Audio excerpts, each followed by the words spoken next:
Hi there, this is Mah Battery, and in this video I'm doing a review of Samsung Galaxy S 3. This device was launched on August 2014, and since and I just made a purchase on March 2014, I was actually thinking if I should go in for the review or not, but still I'm going in. And now you can see that this is a very short device. It's just 4 inches. It also is lightweight because of that size, and it is also very pocketable and portable to say. Now this device is so old age. A lot of things has changed in this time period. Now there are smartphones at this price point that have octa-cores, that have 2 GB of RAM. But in this period of time, this smartphone has very low specifications. Maybe for some countries this smartphone is good, but for the country that I live in, there are too many smartphones at this price point that have great specification.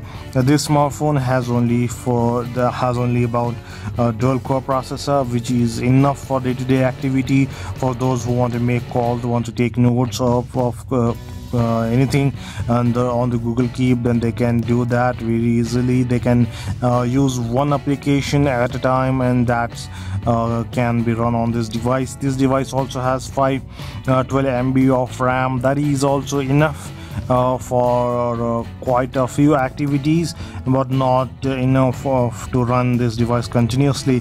This device goes slow if you use it continuously without rebooting this device. Then this device also gives you slowness when you want to type anything, or you want to juggle between applications, or generally this smartphone it works well if you would know how to clean the used applications, and then how to you occasionally have to reboot this device in order to make it run faster. But for dual core and 512 MB of RAM, the performance is worth notable. It is okay for that point. Then there is this display of this device here. This is not impressive. This is very bad. That's what I feel. I want to be honest, guys. I don't want to exaggerate or things, and then I don't want to lie about this device neither. I want to tell you lies about this device, and that's what I want to do. And then let us move on to the other things, like in the gaming department. The games like Subway Surfer, Temple Run 2 run well on this device. In fact, NFS Most Wanted also ran on this device, but the problem is that it hangs sometime, and the Subway Surfer and Temple Run 2 clearly runs without a problem. But the Subway Surfer and Temple Run 2 boot really very fast on this device, while on other devices, when I did a speed test of other smartphones with these devices, this device run when it comes to opening applications, and that's only because it has less burden on it, less size adjustment. It's just 4-inch device. It's very short. It has no other more calculations to do.